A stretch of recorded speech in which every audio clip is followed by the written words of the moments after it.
Okay, Chair, we're now going live. You can start the meeting. Thank you very much, Alethea. Good morning and welcome to East Devon District Council's consultative meeting of the Housing Review Board on the 7th of April 2022. I am your Chair, Councillor Sarah Chamberlain. I would like to welcome anyone watching the meeting via the live stream.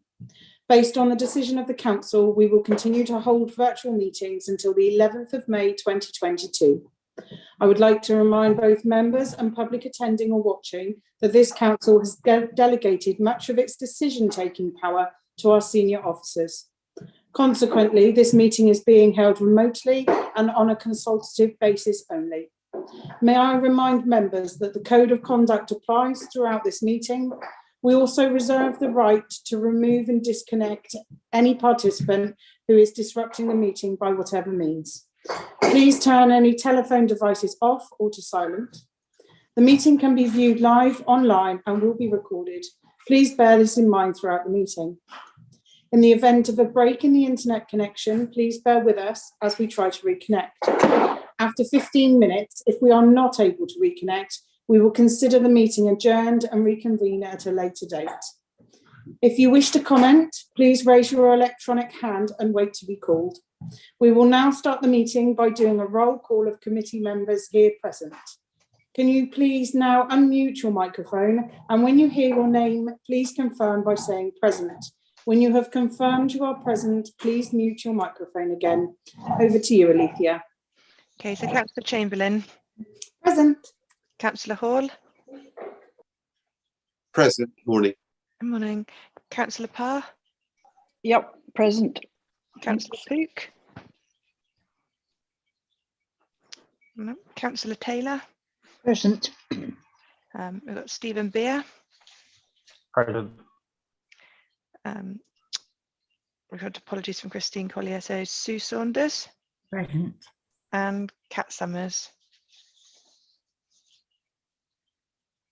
No, so Chair, I can confirm that we are quorate today.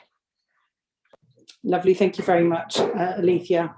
Moving on to agenda item 1, public speaking. There are no public speakers registered to speak at the moment. So agenda item 2, minutes of the previous meeting. If anyone has a comment on the set of minutes from the 24th of March 2022, please do this by raising your electronic hand. If I have no electronic hands raised, I will take this as an indication that you all agree the minutes of the previous meeting. I will just check. I have one hand raised from John Golding. Over to you. Chair, if I might, I thought it might be useful just to give the board a bit of an update on the main item that we discussed last time. So the time we spent, good time spent on the integrated asset management contract. So, brilliant. Thank you. Since the board meeting, we had a scheduled meeting the following week with Ian Williams, one of the Ian Williams directors, and we used that meeting to convey and impress the concerns that the board and officers have had about the performance of the contract. I think it's fair to say it was a pretty honest and challenging discussion that we had. And subsequently, I confirmed in a letter my assessment of the performance concerns and a very clear expectation on a contractor to improve the performance and ask for their confirmation of how they intended to do that. I sent them a copy of the action plan that the board agreed and asked them to improve that action plan. I think there's room for improvement, and we'll bring that back to the board, obviously, once we've had Ian Williams's formal response. So kind of formalised the performance concerns now, although we've been discussing them for some time, both at the board and with Ian Williams. But it's now formalised, and some of the board members will recall the leader asking for a meeting with officers and the portfolio holder and yourself, Chair, and that's diaried for later this month, when hopefully I'll be able to report back on Ian Williams's response, they said that they would respond by the end of this week. So hopefully I'll get that either today or tomorrow. And I think the important feeling in terms of the discussion that we had is that there is recognition that performance needs to be improved, and certainly the message we got in response was that Ian Williams are very keen to work on that. And in fairness, there's some improvements required on our side as well. So got good commitment. We need to see that come through in terms of delivery and measuring that improved performance. Hopefully that's useful. Thank you, Chair. Thank you ever so much, John. Yes, that's very useful and brilliant to hear going forward. So thank you very much for that. If I have no more hands then I have Councillor Ian Hall. Welcome to the meeting. Good morning, dear Chair. Good morning, everybody. Chair, I was unfortunately able to attend the last meeting, and I've been through the minutes. And please, if I've missed something, a month rose into the next, as we know, over the last couple of years. Night Owl, we had the safeguarding service what was coming in as a temporary. Was there an update at the last meeting regarding where we are with the safeguarding service, what Night Owl was looking to fill the void? If this is an appropriate time to raise that, please. Thank you, Councillor Hall. I believe that was mentioned. I can't remember whether it was the last meeting or the meeting before. Maybe we could go over to John just to check that, or Amy? Yeah, I can respond, Chair. So we did a follow-up report to Cabinet. So Home Safeguard is a kind of split function between the General Fund and Housing Review Board. And we reported back to Cabinet last month, I think it was.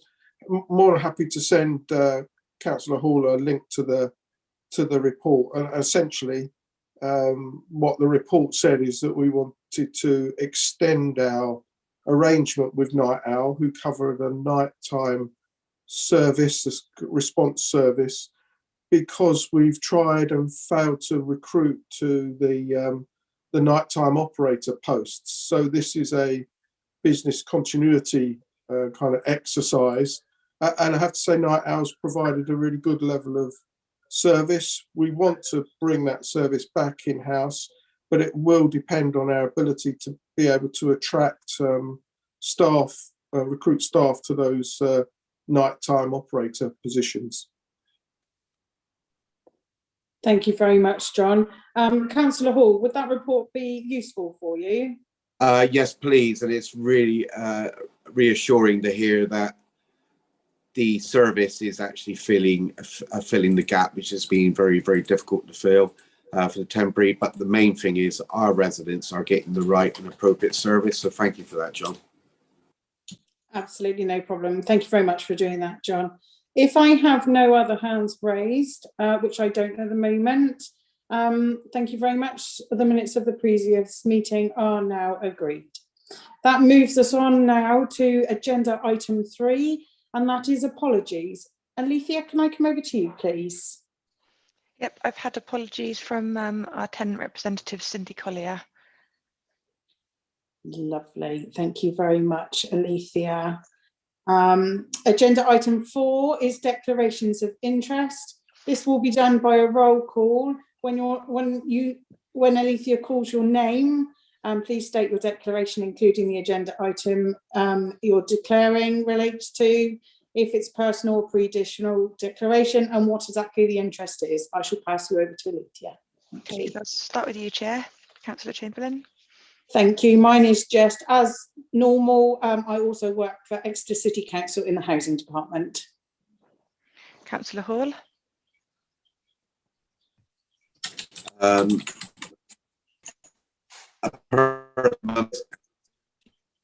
Safe. Oh, sorry. Sorry, oh, your audio went then. Sorry, I didn't catch that. Sorry, did I? Was I correct this now? No. Sorry, I don't know if it's just me. Councillor Hall, No. if you turn your video off, it might come through better. I'll carry on and come back to Councillor No. Hall, if that's okay.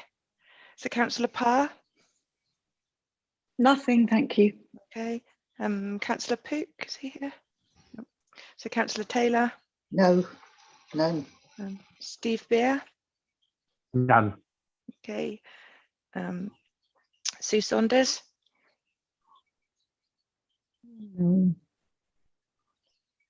Tenant. and then, okay. And Kat Summers has joined us. So do you have any declarations of interest, Kat? Please. Tenant. Tenant, okay, thank you. Thank you. And I'll go back to Councillor Hall. Let's have another go. Personal, my mum is a tenant and she uses Safeguard. And if it comes up at any point, Devon County Council for the Accidents Division. Thank you. Okay, thank you very much. Okay, so over to you, Chair. Thank you very much, Alethea. Agenda item 5 is matters of urgency. There are none. Agenda item 6 is confidential exempt items. There are no items which officers have recommended should be dealt with in this way. And just before we move on to matters for decision, I shall add in a 6A on the agenda.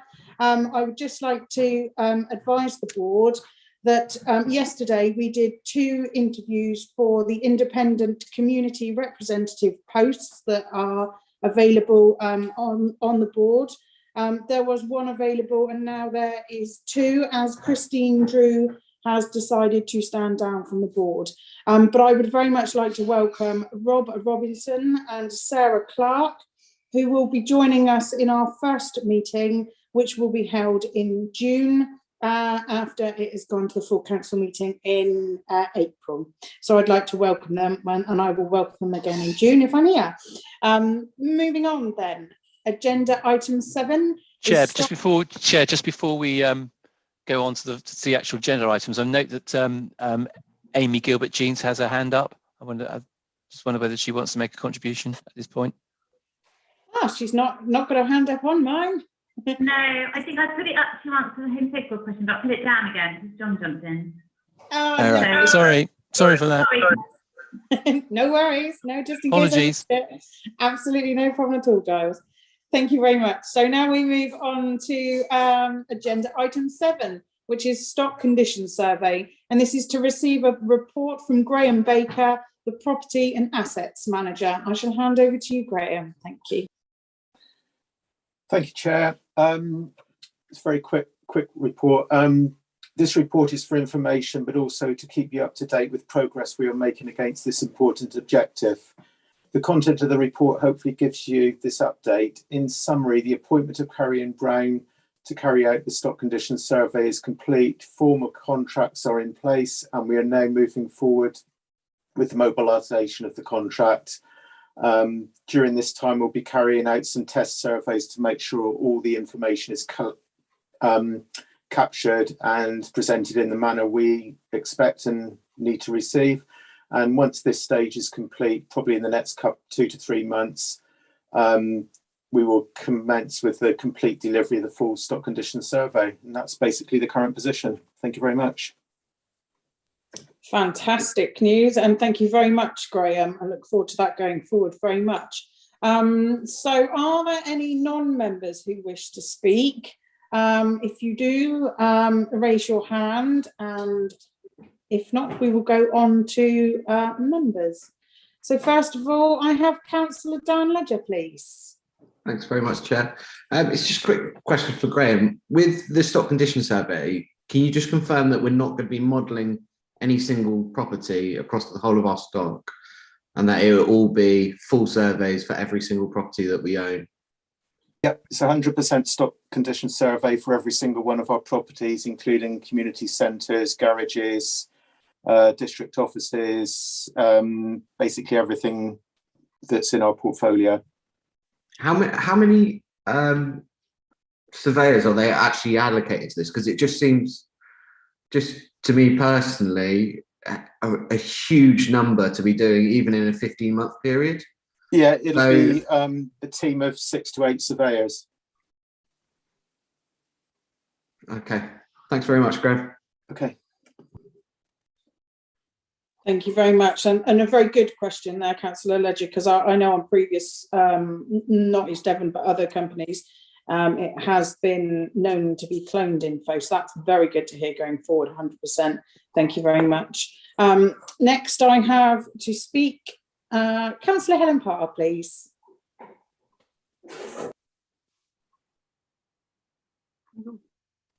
Sorry, I thought you were going to call Steve Gazzard because he's not a member, I don't think. Right, just to say, as Dan Ledger has highlighted, it's obviously an absolutely massive project and a very important project because we absolutely need to know the condition of the stock. So best wishes with it. And I'm glad to hear you've got a serious team of people doing it. Thank you. Thank you very much, Councillor Parr, definitely. Next I go to Councillor Steve Gazzard, please. Hang on. Thank you, Chair. First of all, can I declare an interest? I am a council tenant. I'd like to ask Graham some clarification, please, on, and I welcome the stock review and assessment, but I, as a tenant, are a little bit confused because 18 months ago, I had a surveyor come round to where I live to do an asbestos check. He came in with his, during COVID this was, and afterwards he had a chat to me and he said, "You are aware that you've got asbestos in your property?" And I said, "No, could you tell me what it is?" And he advised me that the house that I live in is 73 years old, and all the doorknobs that are in the house are the original doorknobs that have got asbestos in. And forgive me, I'm not sure what the technical name is for it, but the very long pipe that goes from the ground to above the roof out the back of the building, he said, is absolutely full of asbestos. Now, I've had nothing from the district council to tell me, give me an update that there is asbestos in the building, and he was going on to check other properties in and around East Devon. So, first of all, has the asbestos check been carried out across the whole of East Devon? And if it has, why haven't tenants been told that they've got asbestos in their property, please? Thank you. Councillor Gazzard, a very important question. I shall pass you over to Graham. Thank you.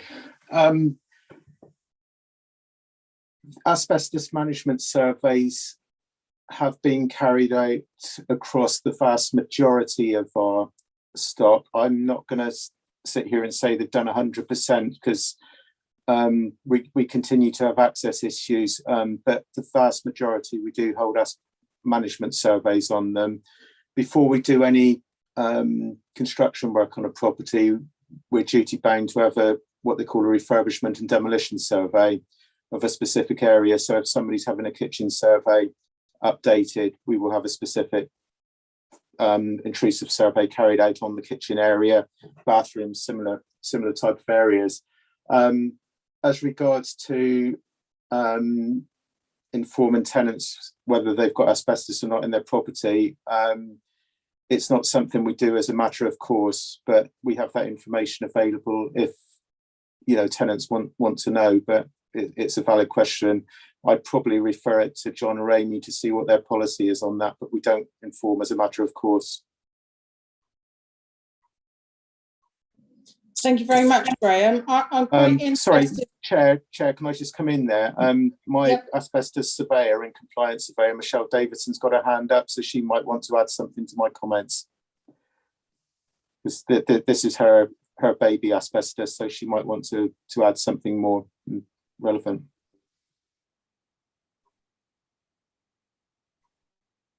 As this is your area. Thank you, Chair, that's appreciated. A decision was made that we wouldn't necessarily inform tenants directly of asbestos, what asbestos is within their homes at the time, because we didn't want to panic tenants. We do, however, provide information periodically to tenants, advising them of the dangers of asbestos and that asbestos, normally, if it's in a good condition within the home, can remain. We also provide a tenant sign-up information on asbestos, and I hope that's within the home as well. Going forward, it is a thing that we were looking at with regards to the tenant portal. So on open housing, we were looking at having this information accessible to tenants through the tenant portal, which will be coming in hopefully next year on open housing. But happy to talk to you directly, Councillor Gazzard, about your specific property and to give you some reassurances on that. Thank you. Thank you very much, Michelle. Just to give Councillor Gazzard some immediate ease, if you like, your black doorknobs will be a product called Bakelite. They are resin-bound products, highly unlikely to release any fibres, and if managed well and kept in good condition, you will have no problem from them. Your soil vent pipe, which goes up through the property, will be constructed of asbestos cement containing chrysotile, which is a white fibre, and if in good condition will cause you no problems at all. And I'm sure that, Michelle, as she has just said, going forward, we'll be able to produce you with your report so you can see where it is situated within the property, should you wish to do any works in there. Going forward now, I have Councillor Ian Hall, please. More than happy to go after Amy, because I think she may be wanting to add something, Chair. Absolutely, no worries. Thank you very much. Amy? Thank you, Councillor Hall. Good morning, Chair. Yes, just to reiterate everything you've just said, Chair, and to sort of not panic people, we have asbestos everywhere in the stock. It's to do with when the properties were built. It's wide, you know, it is everywhere. As I say, it's in my house, it's in a lot of our stock. And as Michelle said, our approach so far in terms of policy has been that when we need to know it's there, we absolutely do. So as Graham said, if there is refurbishment work going on, then we have to have a survey of the property so we know where it is, so we can deal with it accordingly on request. So often when residents do adaptations themselves and they ask us for permission, we share with them all of the asbestos information they need to know about their property at that point. And on any other request that we've had, we share that information. As Graham and Michelle have said, we have a good cover in terms of the number of surveys across the stock, and there's no issue there if people want that information. Sharing that information and giving that to every single resident in our stock as standard would scare people. We need people to talk to us if they've got concerns and if they want to do any sort of refurbishment. As I say, it's very clear in our policies with regards to permissions and anything that people are doing to their properties that they need to talk to us about asbestos. So I just wanted to sort of reassure Steve and reassure the board that that's been our approach to date, which is entirely consistent with other landlords. Thank you, Chair. Thank you very much, Amy. Moving back to Councillor Hall then, please. Thank you very much. Good morning to you, Graham. From memory, I believe when this was first mentioned that this survey was going to be over 12 months, which I find absolutely staggering, even with 6 or 7 surveyors, and I wish them all the luck to do that. I was really pleased to hear that obviously community halls are going to be very much included in this. And as you know, in my over my shoulder, 40 metres away, you've got Milway Community Hall, which is an area which has been long overdue for an assessment. I think that you were the last person to actually assess that. But my question is, garages. Will those garages to stock be looked at? And if so, we're going to have to ensure that we're liaising with tenants, that we can not only look at the outside fabric, but also the much needed assessments inside the garages, because we may have materials within the garages that may be a bit of a risk of sale. So can this be used as twofold, that there could actually be a risk assessment actually included in stock controls, especially on areas like garages, as I say? Thank you very much. In answer, yes, the garages are included, and obviously access is always an issue, but every effort will be made to access the inside of the garages as well as the outside. And you know, I take on board your comment that, you know, there could be some potentially hazardous materials in there, but we're also, I'm guessing, likely to find some hazardous personal possessions stored in the garages. We've got no idea what's in there really, so it'll be a twofold approach that our surveyors will report back to us, you know, any areas of concern accordingly. So I hope that answers your question. Chair, thank you very much, Graham. Chair, may I come up with a supplementary, please? Of course you may, Councillor Hall. Would it be worth considering that we have some sort of a communication to all tenants? We have a really good tenants review, but on social media, explaining to those who are in our housing stock and those who have garages that a survey will be undertaken in the next 12 months. So in other words, try to sort out your properties as best you can before an inspection's done. I think that would help because everyone's happy to be able to prepare and plan to these sort of things. And finally, and thank you, Chair, Graham, can we pick up the rest of the Millway Grumble Walk things offline at a future date soon, please? Yeah, most certainly. Happy to. I'm happy to come out and meet you if that helps. Again, we're due probably a catch up. Ideal. Thank you. Lovely. Can I just come back on a couple of points with Councillor Hall? We're just sort of finalising the communications plan for the stock conditions survey, and one of the posts we're recruiting into is an admin support to assist in arranging access and all the appointments for the surveys, resolving any access issues, highlighting any ownership issues, etc., etc., etc. So hopefully we'll be able to resolve all those issues, you know, as we go along. Thank you very much, Graham. And we know a lot of our tenants actually work full time in the daytime when the surveys be done. Thank you very much, Graham. I will go over to Amy, who's got her hand up at the moment. Yes, thank you, Chair. Just to add to that and just to support what Graham's saying, and also very valid point that Councillor Hall's raised, and I just want to reassure the rest of the board with regards to communication. Communication is going to be absolutely critical with the stock condition survey, and I have tasked the officers to ensure that they look at as many ways as possible, some creative ways as well, so good use of social media, good use of our internal comms team, because they can help us on this journey. But we need to get the message out there loud and clear, what is going to happen, why it's going to happen, and what is going to happen as a result of the stock condition survey. We need tenants to understand that. And exactly as has been said, that will then help us, because what we know is that we're going to have a lot of no access situations. There's going to be a lot of mop-up inspections to do. So making sure that people understand why this is happening and what is going to happen is absolutely critical. So I just want to reassure the board, from my perspective, that I am ensuring that the officers are onto that. And as Graham said, we are allocating specific resource to help with some of the logistics and help with that real important message that needs to go out there about what we're doing. Thank you, Chair. You're welcome. Thank you ever so much, Amy. That's brilliant. Next, we go on to Councillor Marion Rixon, please. Thank you, Chair. Now, I'm no expert with housing at all, so if this comment is not appropriate, I do apologise in advance, but I assume that the older the housing stock, the more likely that we are to find defects which would need to be remedied.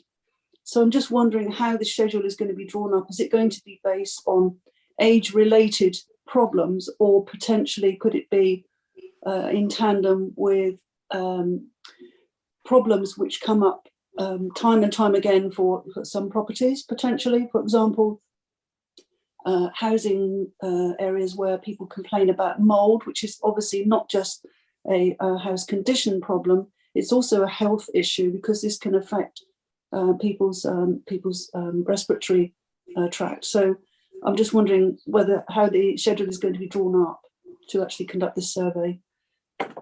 Thank you very much, Councillor Rixon, and very important, and for anybody listening, to understand how we're going to go about doing this. So I will go over to Amy, who I'm sure will help.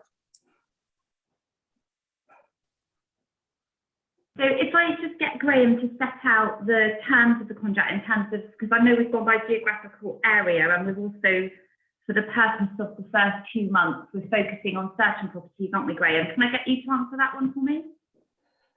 Yeah, basically we're going to go across an area by area basis, because the last thing we want to do is having surveyors crisscrossing the district. So we're aiming to split the area down into 5 areas and concentrate sort of on stock of 800 properties at a time, really, and to get the surveys right. As regards the repairs, they'll be coming in on a traffic light system, so red, amber, green. So it won't be based on necessarily the age of the property, but it'll be assessed on the type of defect identified, the seriousness of the defect, the likely life of a component or defect before it needs replacement. So obviously the red items that are traffic lighted as red will be treated as serious and will be at the top of the queue, amber further down, and then green further down that. But it'll be carefully assessed, and programs of work will be established to address the items as they're identified. But without knowing, you know, the type of stuff that's going to come in, we've got a pretty good idea, but you know, we don't know 100% what is going to be found. Can I just ask, what would constitute red related areas then, in your opinion?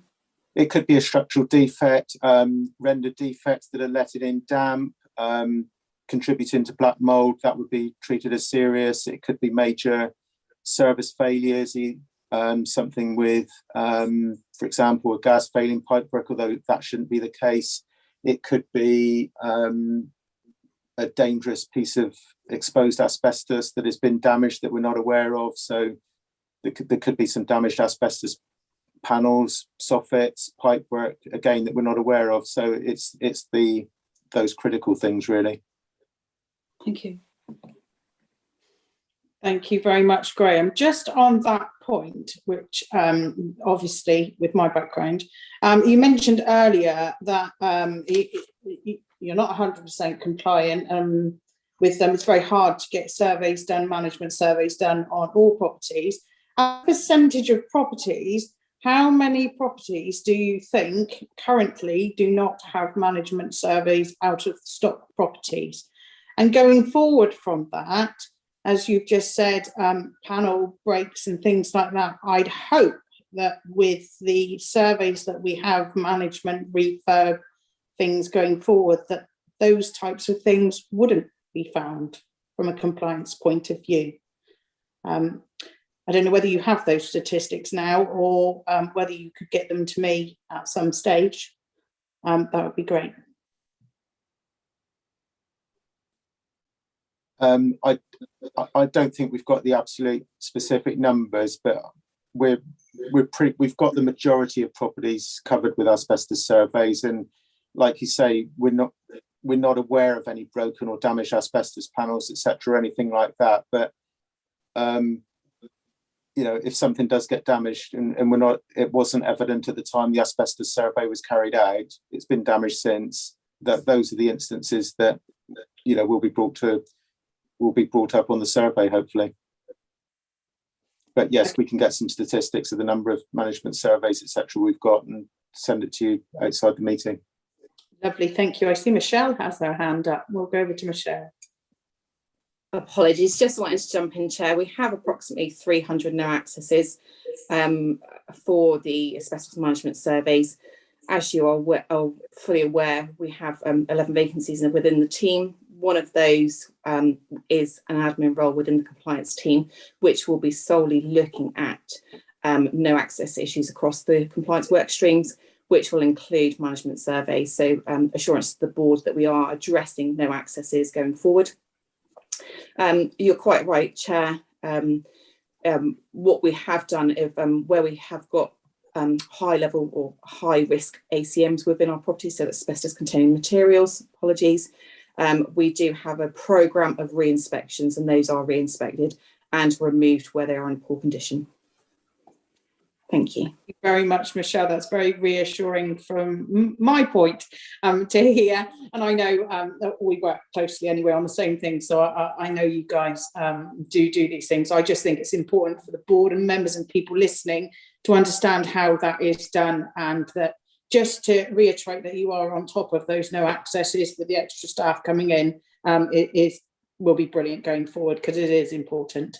Thank you very much, Michelle. Next, I go back over to Councillor Dan Ledger, please. Thanks, Chair. Thank you again for letting me come back in. I forgot to ask, Graham, you remind me when you were talking about the traffic light system. Obviously, we've got the £3 million underspend from previous years in the housing revenue account, and it was envisaged that that money would be utilised for the stock condition survey to remedy a lot of the issues. Now, what I think personally, that's probably going to be a drop in the ocean from what's going to happen and what we're going to have to do. So if that covers all the red issues, what's going to happen with where are we going to get the additional funding from to complete the stock conditions? The stock remedies. And how are we going to proceed with that? Thank you very much, Councillor Ledger. I will go over to Graham, please. I mean, that's a very difficult question to answer, because there's many other priorities as well that require budget. So I'm probably going to sidestep it and pass it to John or Amy to ask this one on budgets, or even Rob Ward, because, you know, if we need the budget, my request is I'd need to request and go up the ladder to ask for more money. So I can only work with the budget that we're given. So I think it's not a question that I can really answer. John, Amy, Rob, I don't know whether any of you can jump in and assist there. Yeah, Chair, I can comment on that one. Thank you very much, Amy. Thank you, Chair. Yeah, I think as Graham said, Councillor Ledger, it's a very difficult question. We're prepared for some pain, I think is my view on this. We know that the condition of the stock is poor, and this exercise is being done in order to really get underneath that and really understand what it is we are dealing with moving forward. Obviously, once that data starts to come back, we're going to have some sort of early indications, but we're going to need to track that very carefully. And we've done a lot of work in the background, and that work's still going on in order to look at how we can deal with the data as efficiently as possible. Because what we then need to start doing is start costing what an accurate asset strategy is going to look like moving forward, and what that's going to cost. And Rob may want to, our finance officer may want to comment on this also, but I guess all we can do is start tracking that data as it comes in early, start looking at what we've got, and then we will be able to build that picture over the coming months, and we will be able to understand that much better. I'm nervous about the catch-up repairs that are going to come in. I can't lie to you. So as Graham said, you know, there's different categories of repair that are going to be highlighted. I'm very nervous, particularly in relation to the situation we're in with our contractor, hence why the emphasis needs to be on performance in terms of where they are right now. And we have warned them that this is coming, and they are looking at that from a resource perspective. So very uncertain times. We have the measures in place, and we will follow it going forward. And I would suggest that we will be regularly needing to update the board as that data starts to come in, so we can start to model and start to plan what that's going to look like. Can I just come back on that just quickly?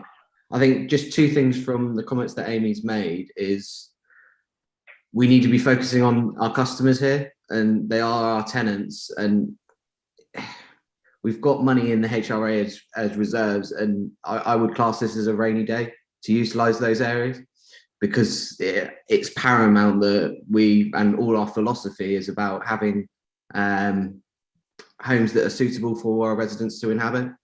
So if there are issues that we need to sort out, it can't be a budgetary. We need to be drawing on all our funds to sort the issues out. And then just secondly to that, with regards to procurement, are we necessarily utilising Ian Williams for all of our planned works? I know they've got the reactive contract, but wouldn't we be looking out, if it's a huge programme of works, wouldn't we be looking to actually procure another contractor, or at least put it out to tender, so that we are getting best value? especially with what Amy's just said there, with concerns that she has. Thank you. Thank you very much, Councillor Ledger. Rob Ward has got his hand up, but just to go back to confirm with what you've just said, I'm sure that with the monetary value that's going to come forward, that actually possibly procuring a new contract under tender would be the way forward for that. But we will go over to Rob, who will be able to help.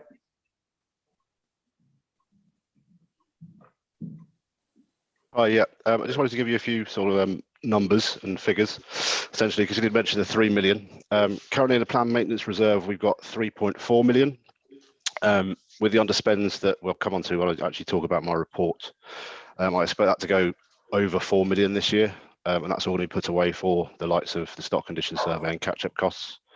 We've also got 2.5 million sat in a capital development fund, which we're unlikely to touch this year, mainly because we've still got some borrowing, underused borrowing, that will basically cover most of the affordable housing replacement stuff that we've done this year. We've also got a volatility reserve, which is additional 1.6 million sat there, which is for things like, which is basically, as mentioned earlier, it's kind of the rainy day fund if we really need to dip into it. But the thing obviously to consider here is these are all revenue reserves. If there are any specific capital works, like major stuff that needs to be done, we can always go down the route of borrowing.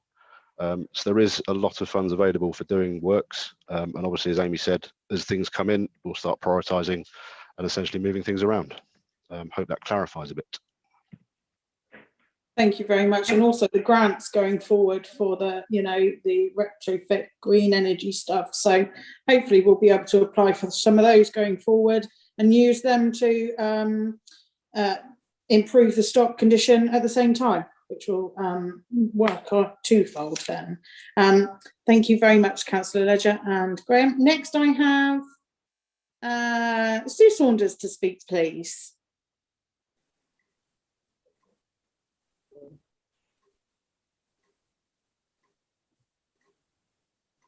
We can't hear you, Sue. You're still on mute.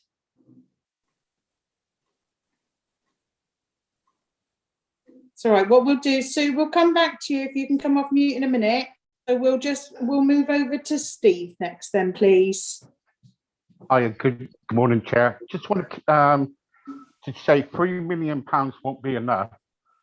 That is totally, that is totally shocking, because it's going to be more than £3 million anyway. And with the homes, the trouble is, really, as tenants needs to come first. We need to be prioritised. I don't see any service coming my way or coming up my road or in my front door. And it's not good enough. We need to know more. We need to kind of like have survey done around here where we live, because there are some homes even falling apart, drain pipes, everything is going, so when can we have a survey done? When can we have our survey done? What we promised, we've been promised now for 3 years that these surveys were going to be kind of like done, but nothing seems to be done. And can we rent, and we need to have things done. Thank you. Thank you very much, Steve. I think we can just go over, just to reiterate the timescales on the stock condition survey very briefly for Steve, so he understands when he's likely to have that going forward. Graham, could you just do that, or Amy, please? Yeah, I can. We're in the mobilisation. Sorry, Graham. I'll come back and then I'll pass over to you, Graham, if that's all right. So you may be able to comment on the specific time to Steve, but just to also comment on what Councillor Ledger said, but also pick up on the points that Steve's made. I suppose the way I phrase it, Councillor Ledger, is looking after our own, and that's absolutely critical.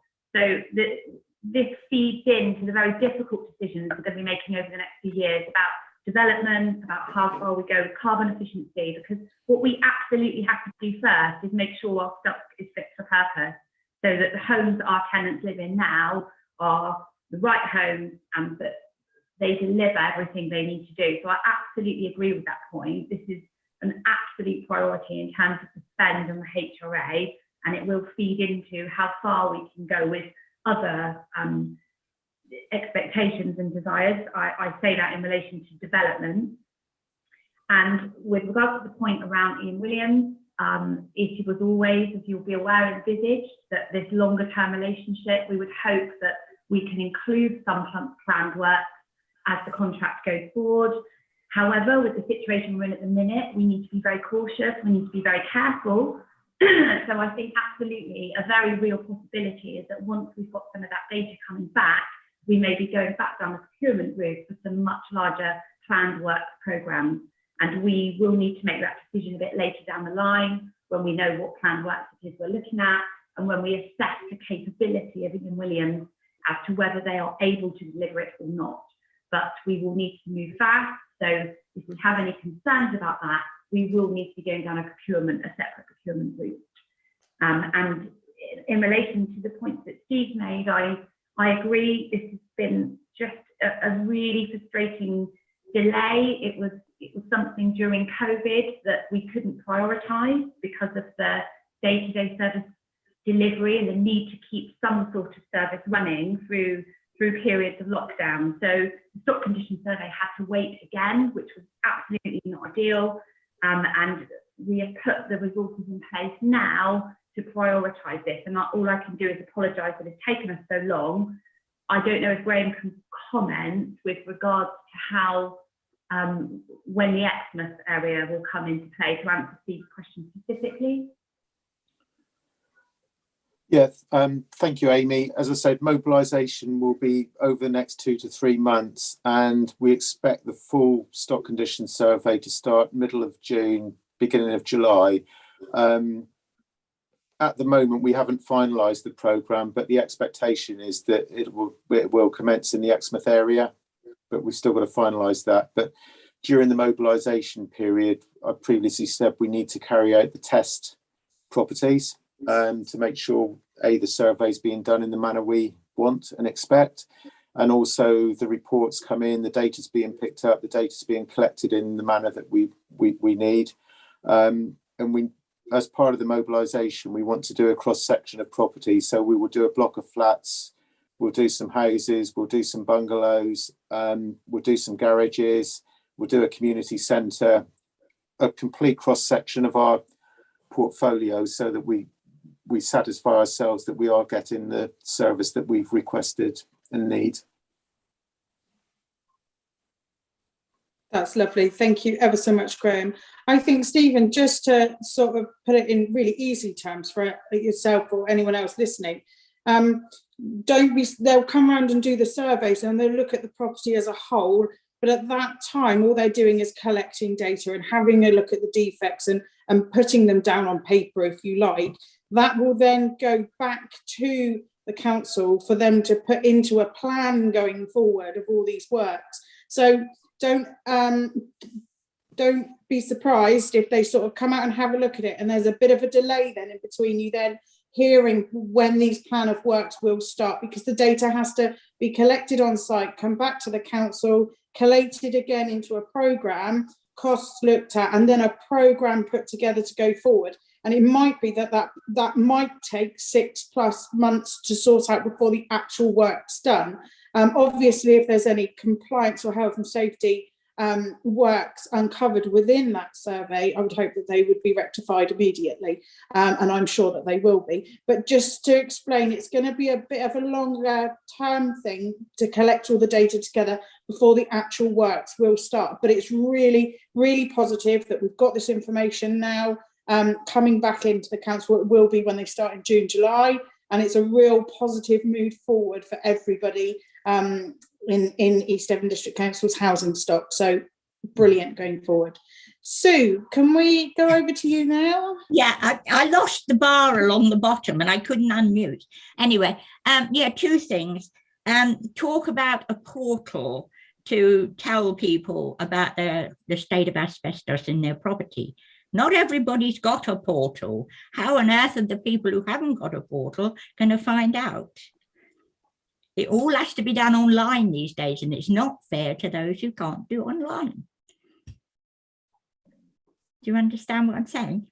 We do, yeah. Indeed. I know exactly what you're saying, but I think that there are many options available to tenants, and I'm sure that Amy or Michelle will come in and help me out there. But it is available in paper format should you need it, the register. But these documents sometimes can be quite hard for people who are not in that industry to sort of read through, if you like, because they have to be read in conjunction with the register and the plan and the site plan going forward. It might be that it might be able to be, they could phone and tell you about where they are, but I will hand you over to Amy or Michelle, who I'm sure could answer the many ways in which tenants could get that information should they want it. Okay. Yes, thank you, Chair.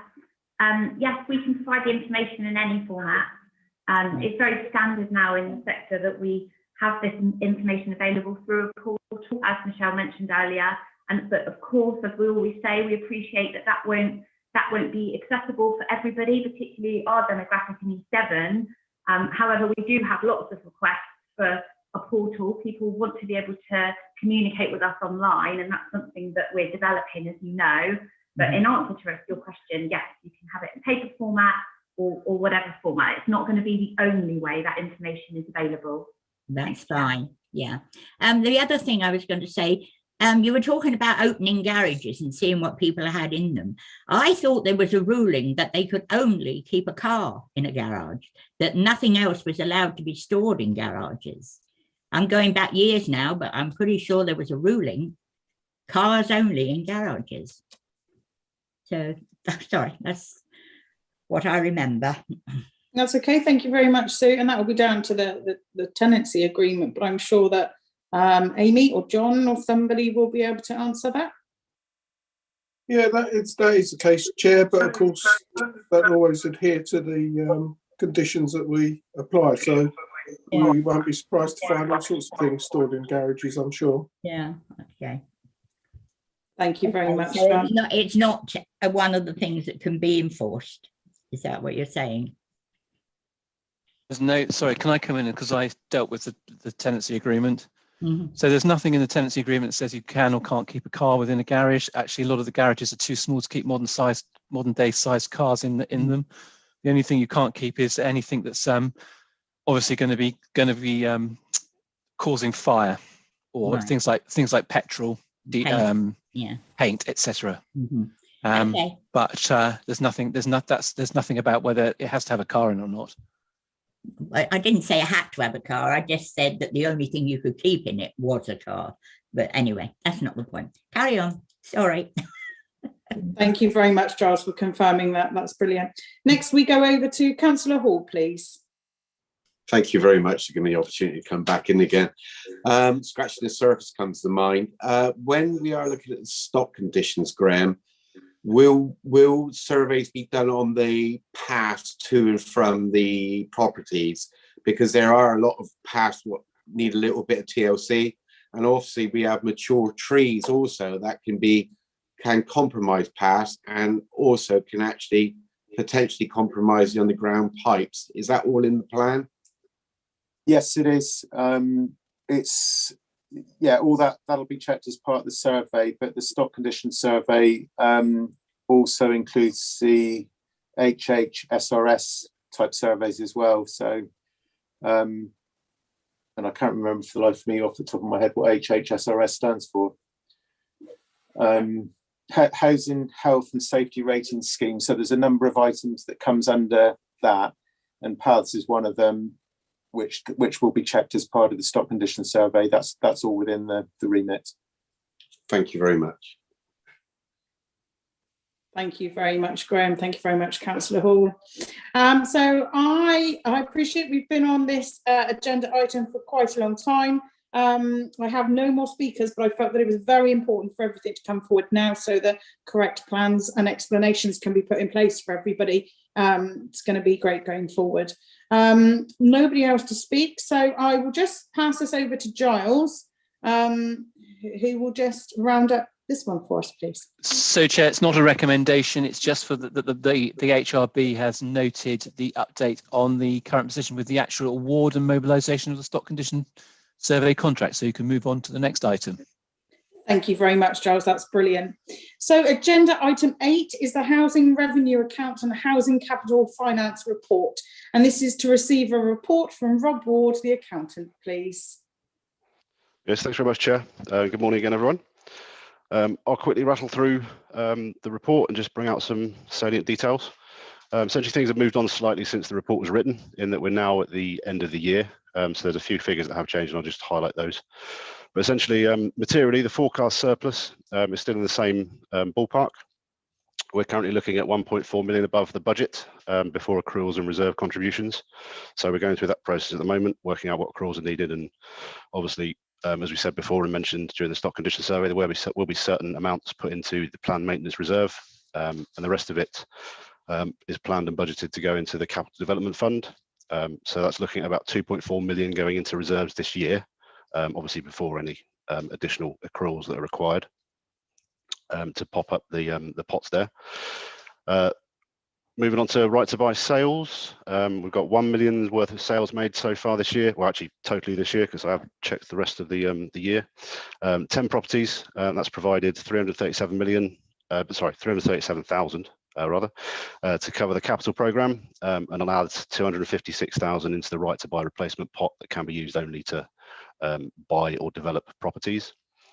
Affordable housing spend, we've actually purchased more since the time of writing. We've now actually purchased 11 acquisitions made, a total of 2.3 million spent, which will be funded 1.4 million from existing borrowing, and small amount taken out of reserves, and the remaining will be taken out of the right to buy pot.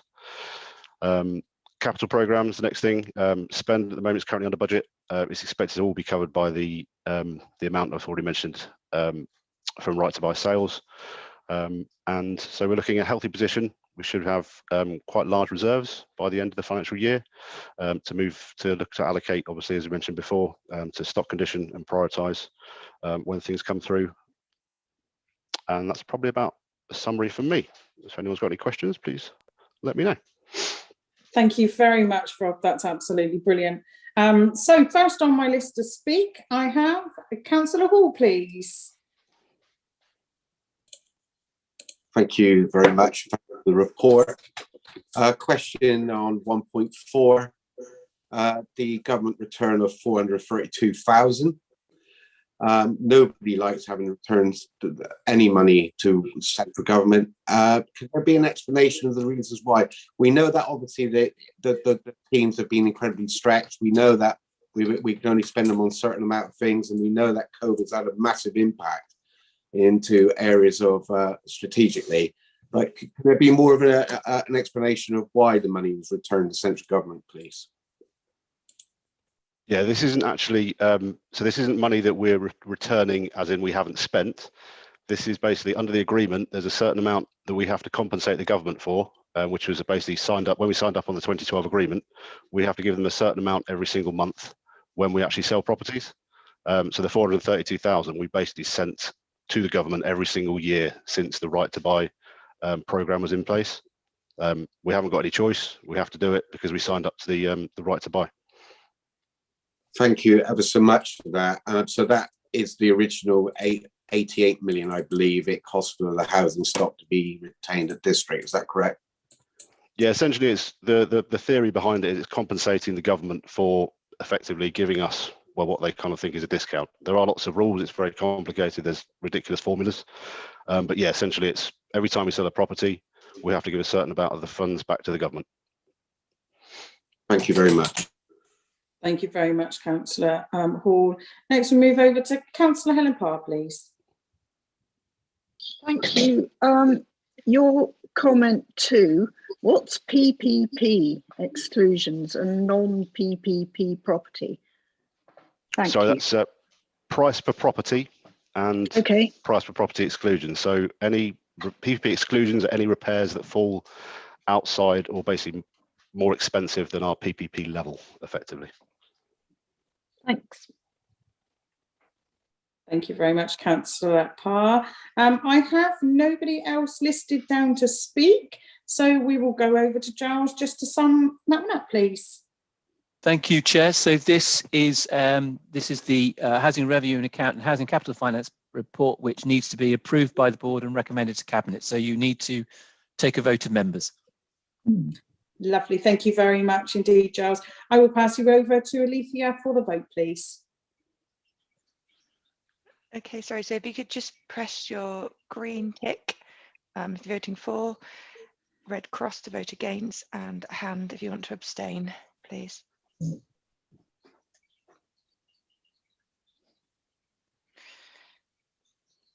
So, Chair, I've got 4 green ticks at the moment, which means the vote would be carried. I don't think everybody's voted. Well, I can't vote. I'm not getting a tick. So how would you like to vote, Sue? I'd like to vote with a tick. Okay, so you've now got 5 green ticks, Chair, and the vote's carried. I'm pressing Lovely. the little green shield, is that right? No, if you go up, when you press your screen, if you press the 3 dots on the right-hand corner, which says more. Oh, hang on, more. Top right-hand corner of your screen. You have to press your screen with your finger first, so it highlights it. And then more in the top right-hand corner. No, I haven't got more in the top. Oh, forget it. I'll just shout. That's all right. No worries. You voted. That's absolutely right. I've also had a message from Kat Summers who says that she can't vote, but she would like to vote for. So we've Okay. got 6 in now, okay? That's lovely. Thank you very much. So that is approved. Lovely. Thank you very much. So agenda item 9 is the Housemarque membership renewal. And this is to receive a report from Natalie Brown, Information and Analysis Officer. Nearly got confused.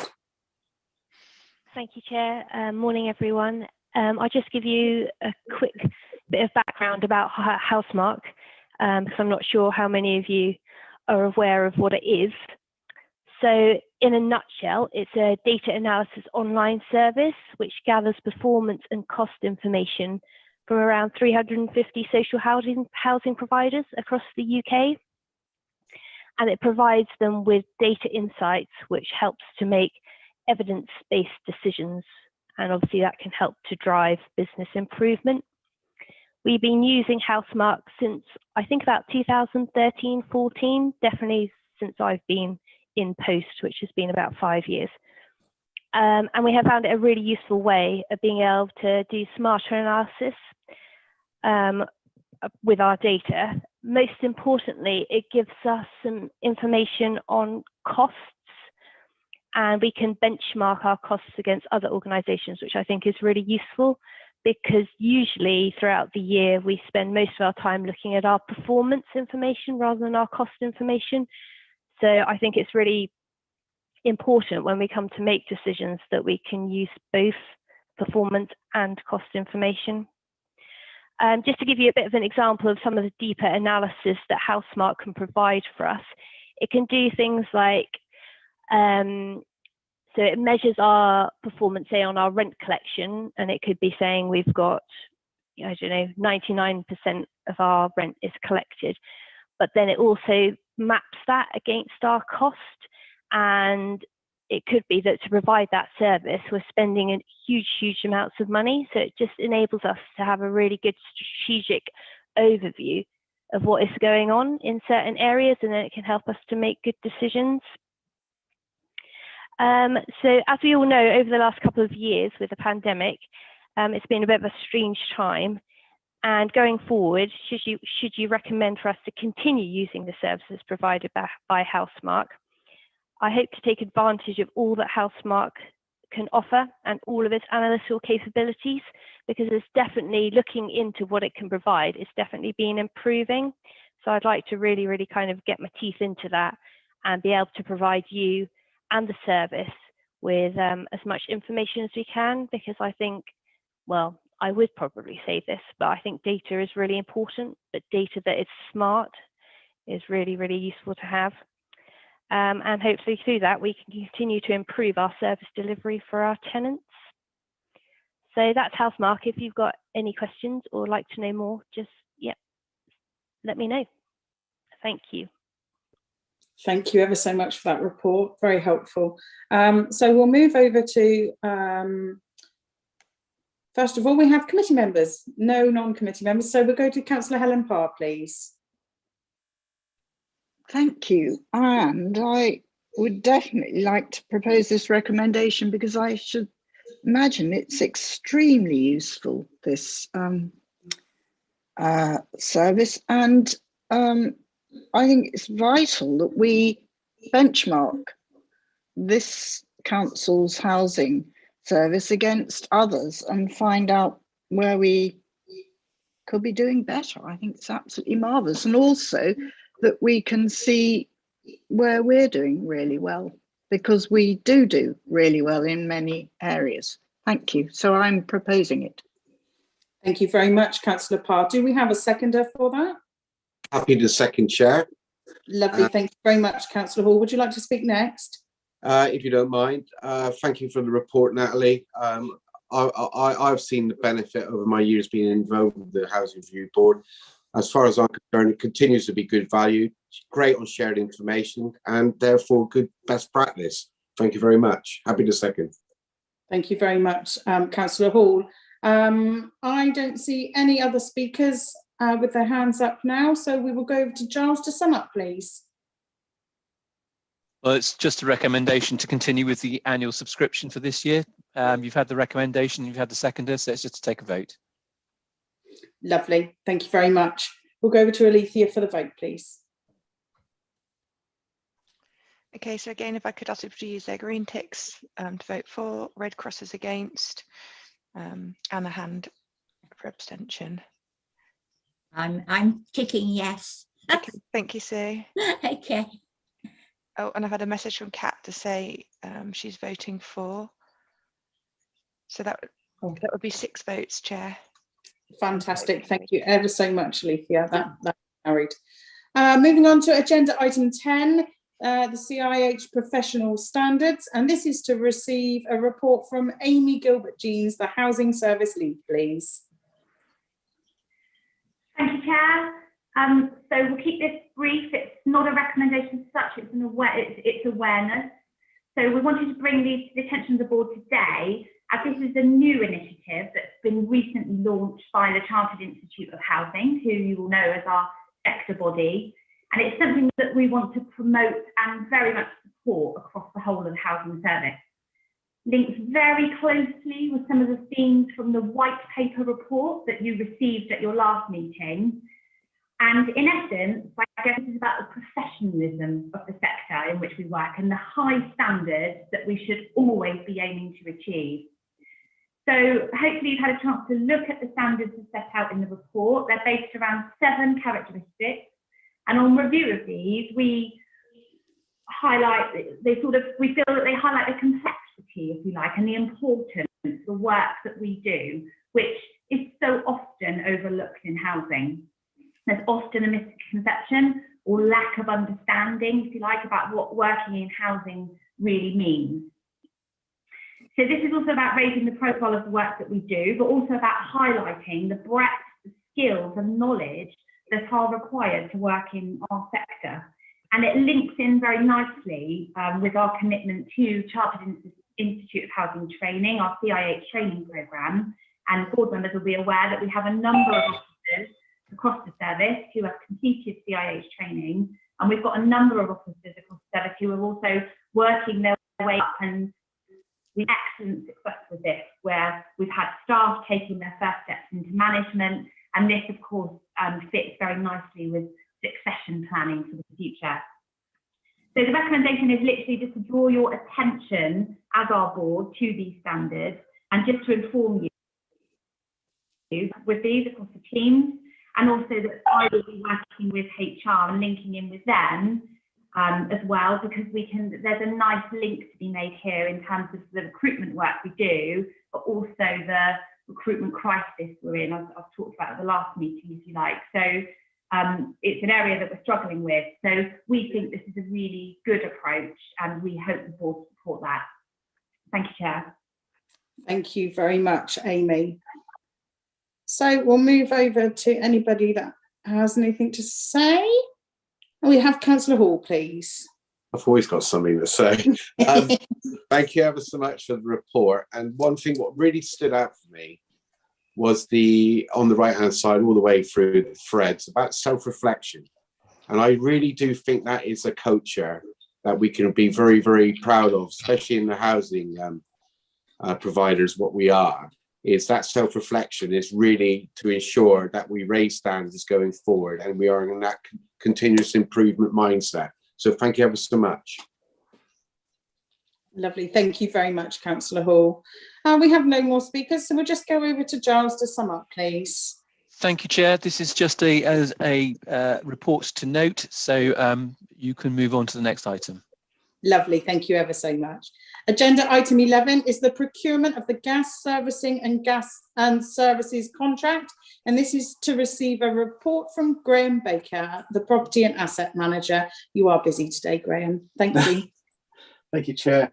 Again, a very brief report, just to bring you up to date with the progress we're making. The content of the report hopefully contains all the detail, but in summary, the procurement of the gas servicing contract is complete. Our current incumbent, Liberty, were the successful contractor and were duly appointed.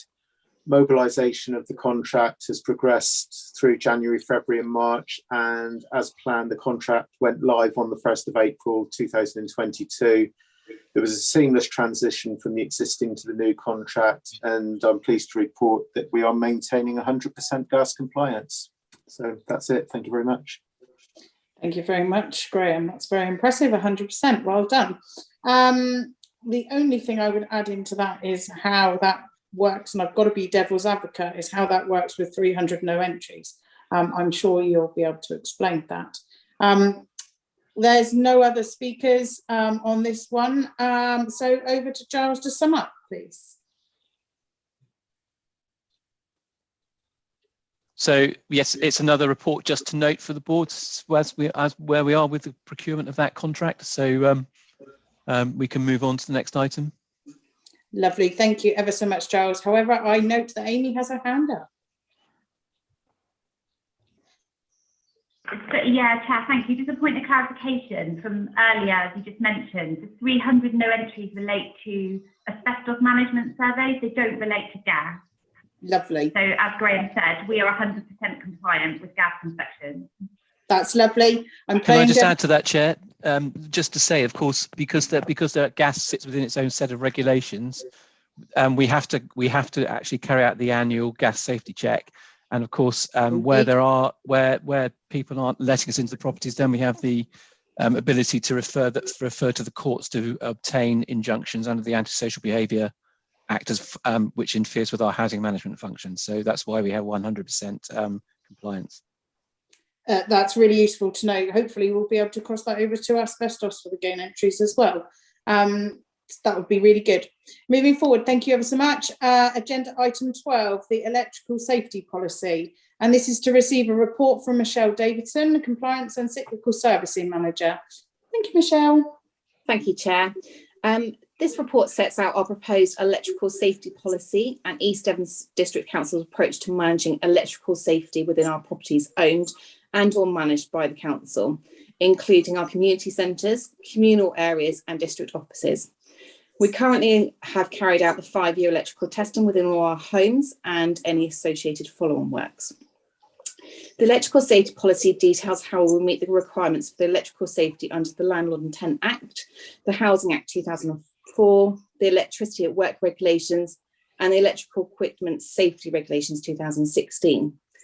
In addition to this policy, it provides assurance that measures are in place to ensure compliance with these regulations and to identify, manage and or mitigate risk associated with electrical installations and electrical portable appliances that are council owned. The policy was reviewed by a number of involved tenants through the tenant participation, which was really gratefully received. And I was really pleased with the valuable input tenants made. The feedback has been adopted, and I will ensure that the policy reflects that it received tenant consultation. I'm asking the board to agree with the policy outlined with the report so the policy can be formally adopted by the council. Thank you. Thank you ever so much, Michelle, for that report. Over to members to speak. We have Councillor Helen Park, please.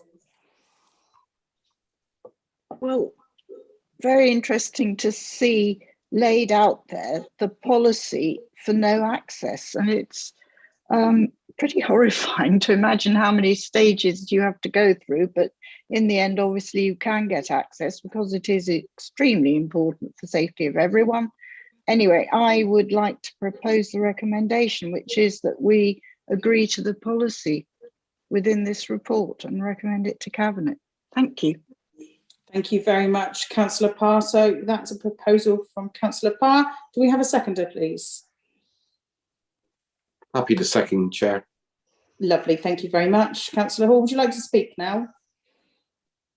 I would just like to endorse Councillor Parr's comments. Thank you ever so much, Councillor Hall. I have no more hands for anybody to speak, so we'll pass over to Giles to sum up, please.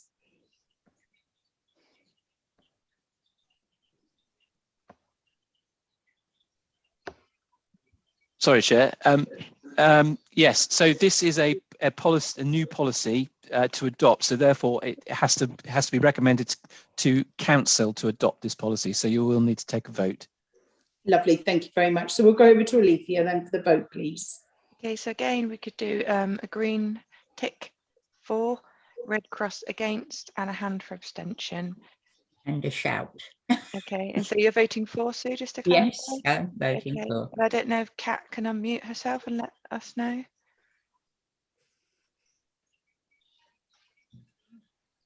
We have 5 ticks for at the moment. So that's a vote carried anyway, Chair. And another one from Kat's just come through. So that's the vote. Lovely. Okay. Thank you very much, Alethea.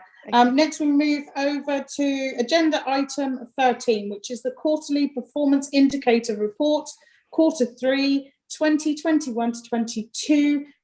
To receive and note the quarterly monitoring report, and that we go to Natalie Brown, Information and Analysis Officer, please. Thank you, Chair. There are 2 reports, the Q3 monitoring report and February's performance report, both of which are to provide the board with insight into our current performance. So I'm open to any questions that you might have. Thank you so much. Thank you, Natalie. Any questions from any committee members or non-committee members? Councillor Helen Parr, please. Yes, I was looking at the figures for antisocial behaviour, because we had a great deal of talk at the last meeting about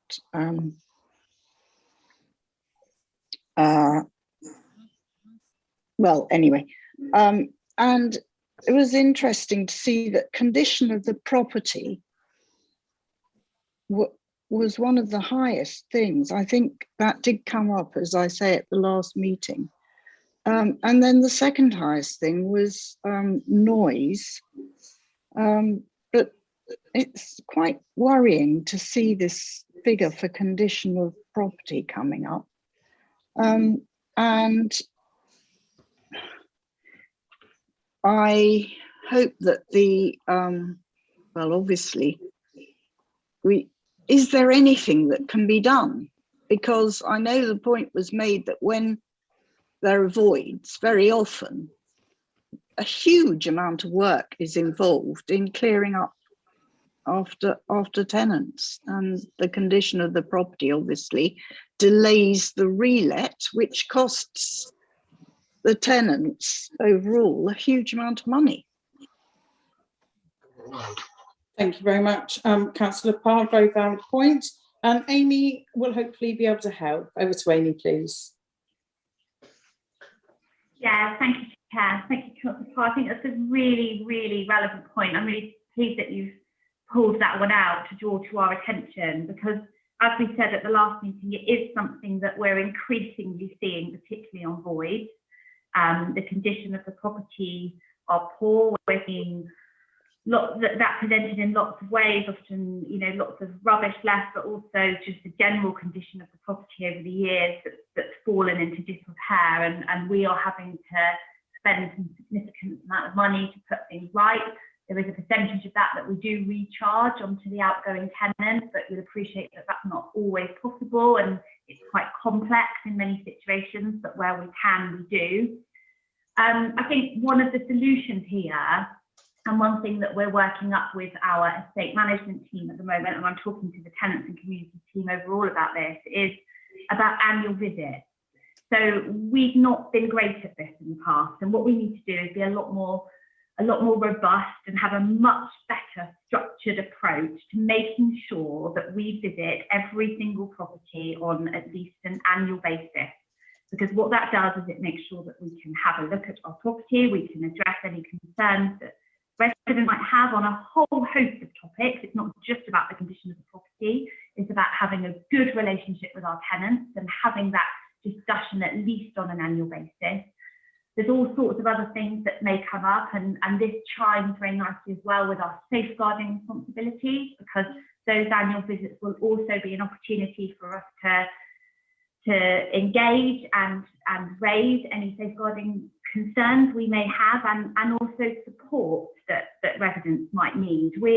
I'm really concerned that, you know, when we look at some of the data we pull, that we have properties that we've not visited for some time, and it's always a red flag. And I say we're working behind the scenes to look at a way that we can instigate these visits very quickly, and we're looking at putting a programme together, and I hope to be able to, possibly at the next board meeting, to give members an update on where we are with that and how we propose to take that forward. Thanks, Chair. I'll leave it there. Thank you very much, Amy. Next, we're going to go to, and welcome to the meeting, Councillor Eleanor Rylance, please. Thank you, Chair, and forgive me for coming in late on this. This is slightly connected. It's about a news story that I read yesterday in St Albans about exiting tenants being required to rip up their floors before they leave and dispose of at their own cost, no matter what the condition of the floors. And I just wanted to ask the question, is this a policy that we have? And if we have, should we reconsider it? Because it obviously is ridiculous to rip up floors that are perfectly serviceable, just by way of policy. Thank you. Thank you very much, Councillor Rylance. I'm sure we could go over to Amy, who will be able to update us with that. Can I just defer that question to Graham? Because I just want to check what's in what we actually say in our policy. Thanks, Absolutely. Graham.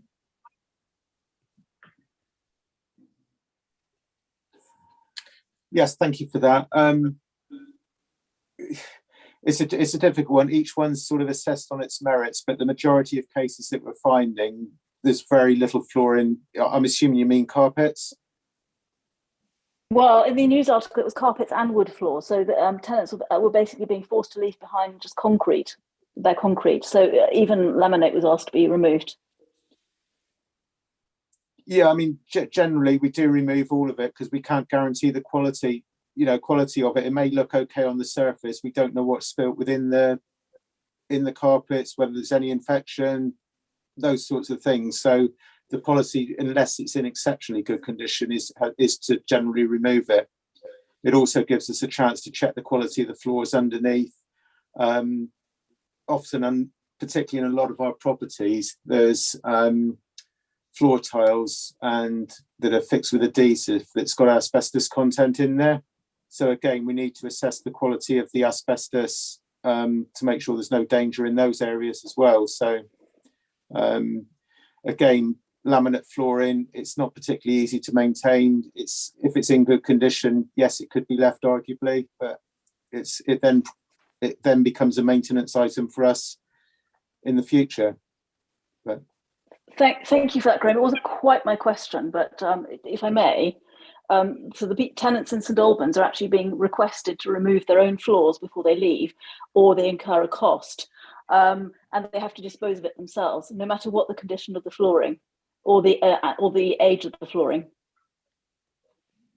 Can I just check that that's not what we do? That we actually we actually inspect the floor first. And I'm not asking whether we personally remove floors. I'm asking whether we're asking the tenants to do that before they exit the property. I'd have to refer that to the allocations team. I mean, generally we would expect the property to come back clean, without the floor coverings. But I don't directly instruct the tenants to do that. No, or I think property and if I asset may don't. add, sorry, hi. Hi, Councillor Rowland. No, we don't ask tenants to do that, is the answer to the question. And I think it's a very valid point, and I'll be interested to have a look at that article, but I think in linking in, I guess, with our green agenda and sort of moving forward, I think it's a very interesting point that you've raised, and in line with some of our objectives in our carbon action plan, we are going to need to look very carefully at this issue, because I do think that sometimes we dispose of items that probably would be of use to the incoming tenants. And I think we've taken a very cautious approach, and I understand all the reasons for that in the past. As Graham said, we have to be careful about infection, we have to look at it from a health and safety perspective. However, I think we need to relook at it going forward, because I think there could be some opportunities for us to be more efficient in this area. So I think it's a very relevant point raised. Thank you, Chair. Thank you very much, Amy, and thank you very much, Councillor Rylance. Next, we move on to Councillor Gazzard, please. Thank you, Chair. Can I say excellent report, and I like the way it's laid out. I've just got a question on the sheet, antisocial behaviour, in specifically to do with the drugs, and I note the figure there. My question is that when you do this, do you involve other agencies as well, please? Thank you very much, Councillor Gazzard. Graham, Amy? Yeah, thank you, Chair. So I think the answer to the question D relates to when we come across these problems within our properties. Unfortunately, yes, they're very difficult situations to deal with, and absolutely yes, we very much try and promote a multi-agency approach. Our antisocial behaviour officers are working with the police on a day-to-day basis. They're also working with our antisocial behaviour officers and environmental health team, and wider still, social services, drug and alcohol abuse services. But we are always aiming to provide that, very much that multi-agency approach. Always work to do in that area, always better links to be made, but it's definitely something that we're always promoting, yeah. Thank you very much, Amy. Next, I have Sue Saunders to speak, please. Yeah, first of all, I agree with Amy about the recharging, which I think is a necessary thing, because some people are dreadful in the way they treat their houses. Also, regular visits, I think, are a good thing. It used to be that the rent man called every week. I'm going back a few years now, but they kept an eye on the properties when they called to collect the rent. So regular visits would be ideal for people that I've been highlighted as, possible wreckers of homes. The other thing was about the noise that was mentioned in the report. Now, a lot of noise comes from tenants living above one another. Now, it used to be that if you were living above ground level, that there had to be carpet on the floor. So if you were on first, second, third floor, you had to carpet to reduce the noise going down to the people at ground floor. And that was one of the things that we came up with years ago.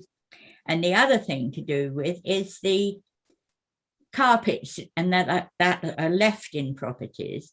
That used to be down to the incoming tenant to decide whether or not they wanted them left, along with any other fixtures and fittings within the property.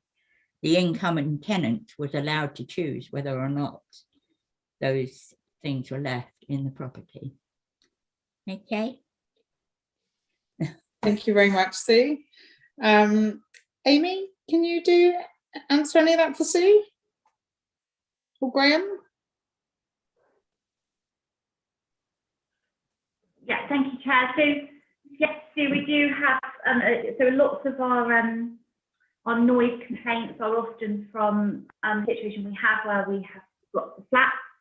We've done a lot of work on soundproofing over the years to try and improve that. Obviously, yes, carpets do help. Often the officers are dealing with disputes that arise from that, and we try and look at those on an individual basis and look for solutions that can that can help situations, and often we have to apply tools such as mediation. But the soundproofing we try and do, and this works particularly well with the fireproofing we have to do now in blocks of flats as well around individual properties. That's often a solution. And I know when a property becomes void, we often look at that in terms of how we can improve it. The second part of your question, just remind me of your second comment too, sorry. Thank you very much, Amy. Yeah, no, sorry, the incoming tenant being allowed to choose what is left in the property. Yeah, sorry, yeah, yeah. So ideally, yes. This obviously relies on us having the incoming tenant lined up, which of course we always hope is the case.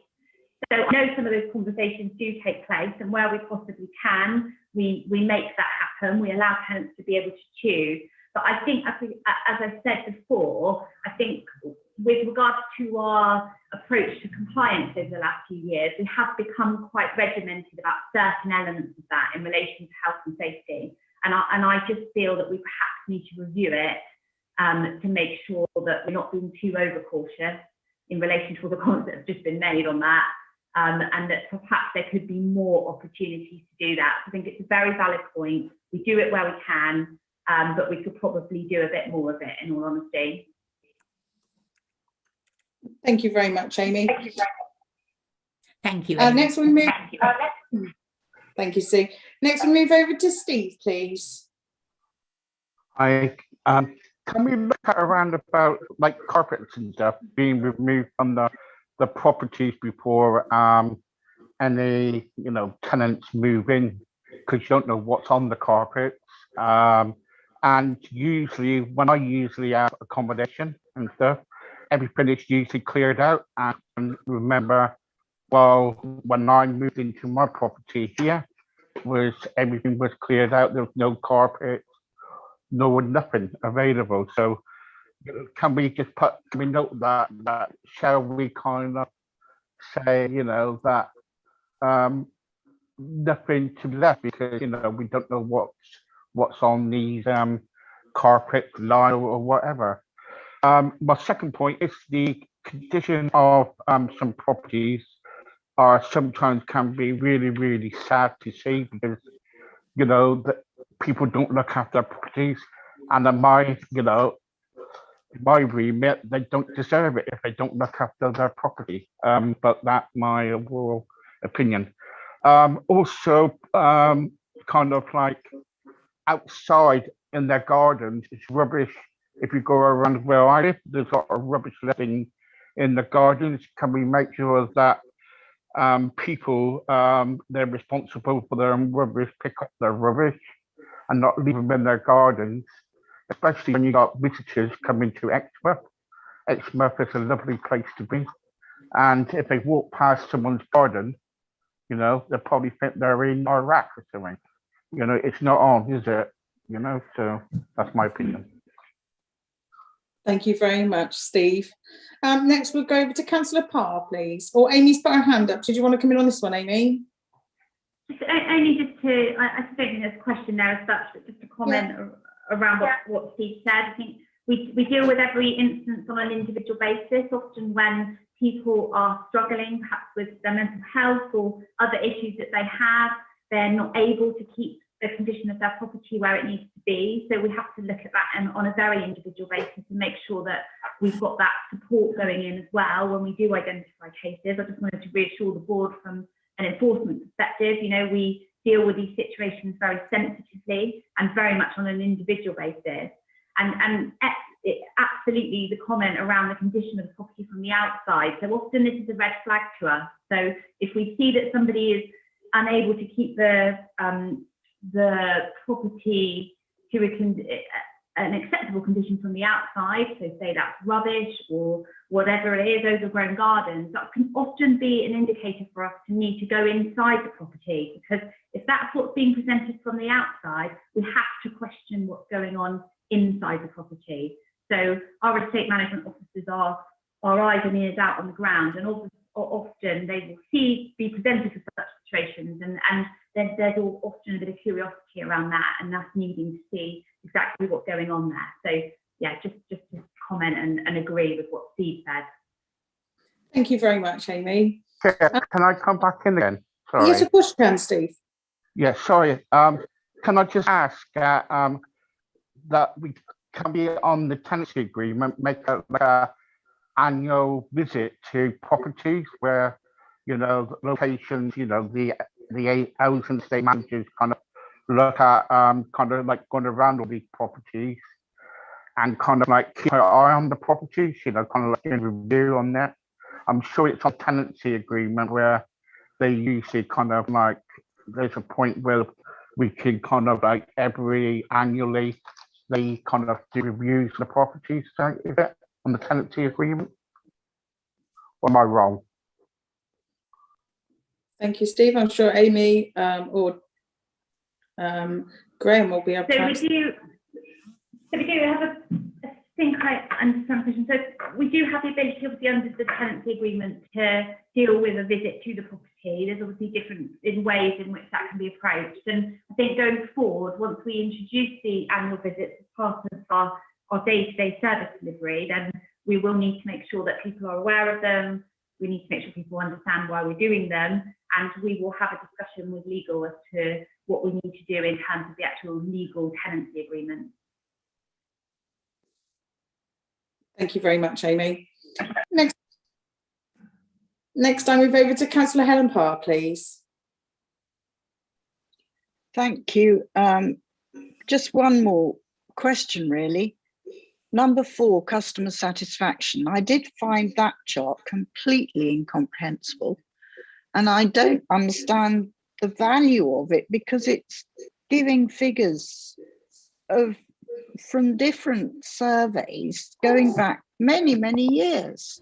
Surely we could have something that was up to date and compared from year to year. Or perhaps I'm missing something. What is the point of all these different surveys there being compared?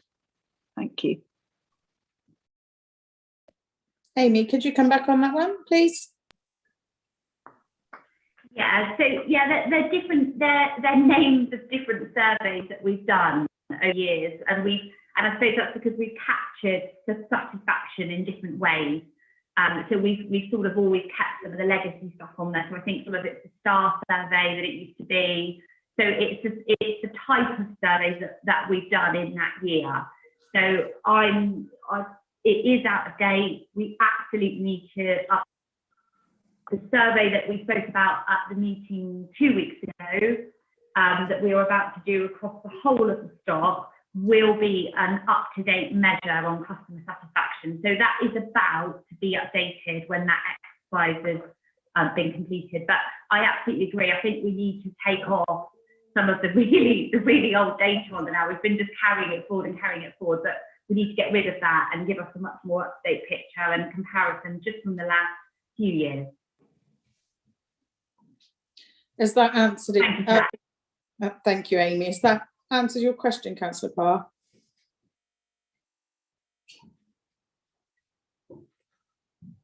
Councillor Parr? Yes. Thank you very much. I couldn't see you, sorry. That makes a lot of sense. Thank you. Brilliant. No, that's brilliant. Thank you very much. So I don't have anyone else to speak on this item. So we'll just go over to Giles just to sum up, please. Thank you, Chair. So this is just a quarterly update report for the board to note. So we can move on to the next item. That's lovely. Thank you very much, Giles. Next, agenda item 14, which is the Housing COVID-19 Performance Monitoring Report. To note the Housing COVID-19 Performance Monitoring Report, does anybody have any comments they wish to make on this report at this time, please?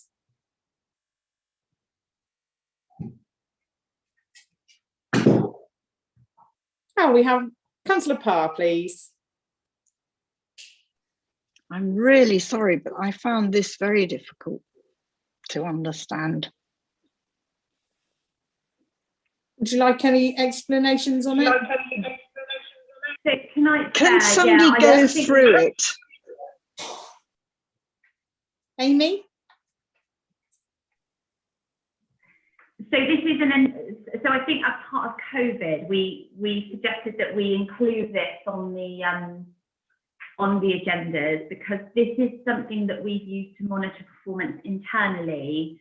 Once we hit the COVID period, and there were certain performance indicators that we needed to keep a really close eye on, such as calls that were coming in, and levels of that in terms of resourcing, repairs, and making sure that where we were only dealing with emergency repairs, we needed to monitor our performance on that very carefully. Gas safety obviously was something as well that we included in there, because we got to a point during the pandemic where we did slip out of compliance, as did most other landlords across the country, and we had to monitor that very carefully. So it's perhaps time to take this one off the agenda, although happy to distribute it anyway. But it's a very specialist set of KPIs just based around our performance and key areas of performance that we had to keep an eye on during COVID.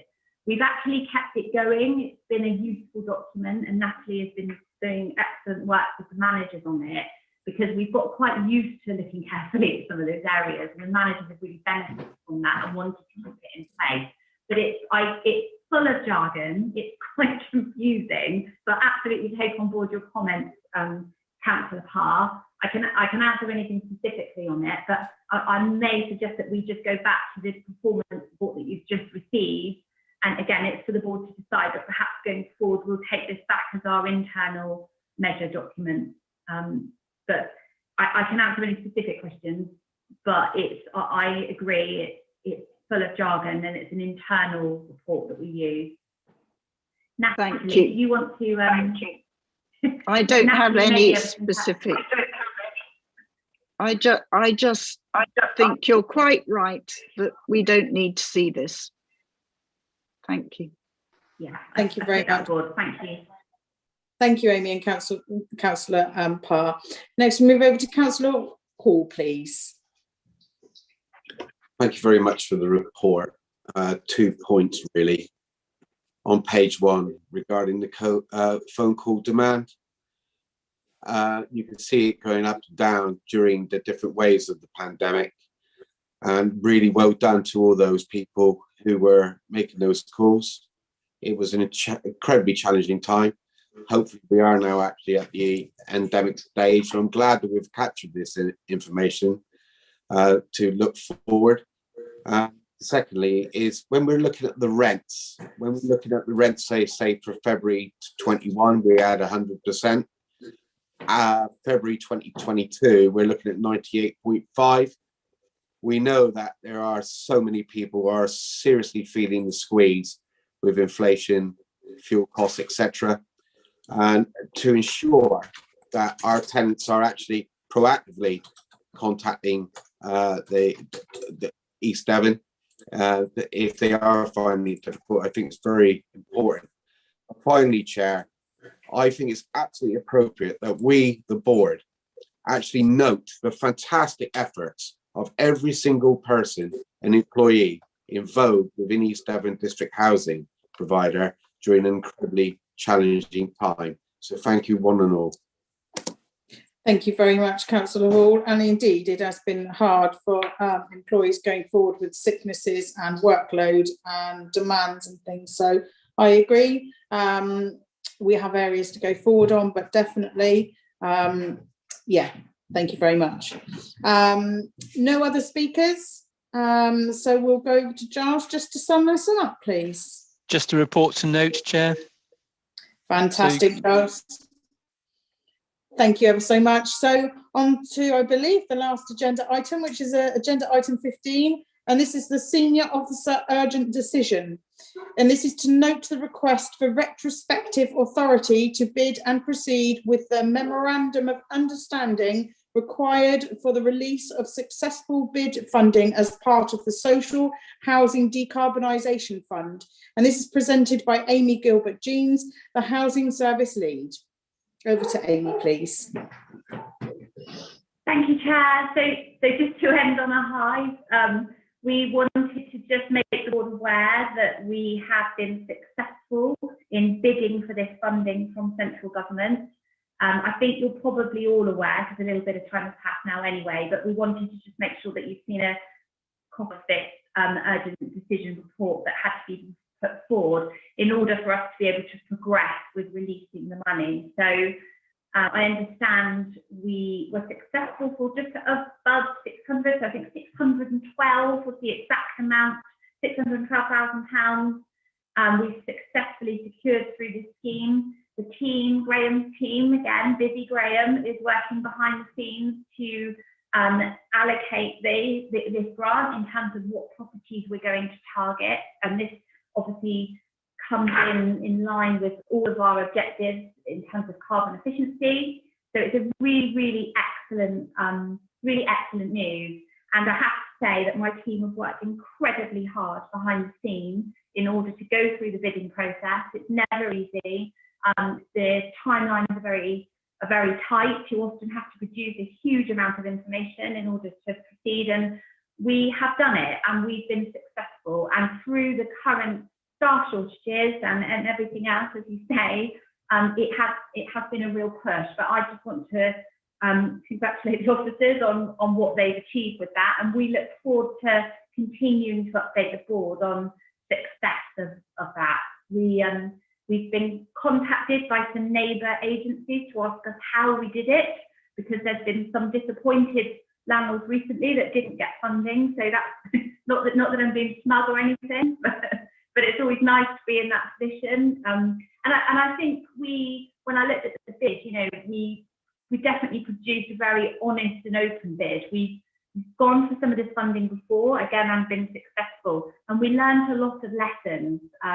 We talked here about the fabric first approach that we need to take to energy efficiency, and we've learned along the way in terms of our programme of installing air source heat pumps, which this mainly sits around, but there's also some other stuff as well. But we were very honest in our bid. We said what we got wrong the first time round and how we set out to improve on this round. And I honestly think that that's probably what got us what got the success for us. So it's no recommendation, it's literally just to draw your attention to it. Thank you, Chair. Thank you very much, Amy. I have Councillor Marion Rixon to speak first, please. Thank you, Chair. I would just like to say that I'm really delighted to hear that we have secured more funding for decarbonisation. Hats off to everybody for getting this done. Obviously, this is very topical because of I'm sure we're all painfully aware of the huge hike in energy costs that everyone is facing. The predictions are this is going to get even worse from October. So obviously, the more we can do, the better. I just have a few queries, which is, first of all, how many dwellings have been retrofitted to date, and how many will the 612,000 cover? Do we have any feedback from tenants whose homes have already been retrofitted? Hopefully they are benefiting financially as a result. And how are properties prioritised with regard to the schedule that we have? Finally, bearing in mind the number of homes we have, is there any possibility we could exceed our 2040 carbon neutral target? Thank you. Thank you very much, Councillor Rixon. Over to Amy. Yeah, so for the numbers, I'm going to send that to Graham, first of all, who may be able to provide the numbers, I think. Yeah, thank you, Amy. As Amy's already said, this is a sort of second wave of funding that we've been lucky to achieve. In the first wave of funding that we delivered last year, our target was to deliver 100 air source heat pump installations, and we actually delivered 140, so we exceeded that expectation. We're having to double back because the funding was basically targeted at heating technologies last time, and the fabric first was the second approach, which I think everybody's agreed is the wrong way around. We need to go fabric first, so we're going back now, retrofitting the fabric on some of those properties and fitting solar. So we're doing a bit of backtrack there. As regards to the funding for this year, we've allocated 50 properties to deliver. We hope to exceed that numbers, but we felt 50 was realistic because we're doing the full fabric first upgrade and then following that on with our own funding, installing technologies such as air source heat pumps and solar energy. With regard to the selection of properties, as per the bid guidelines, we've selected those with the lowest EPC, so G, F and E, with the aim of upgrading those. And unfortunately, we haven't got many Gs, luckily, and not that many Fs, but our focus all along is on the lowest EPC. So that's where we're focusing the attention. So I think that answers all the questions that you raised. Yeah, if I may just add to that also, I think I just want to sort of acknowledge that although these numbers, this is great progress, absolutely fantastic, numbers are still low.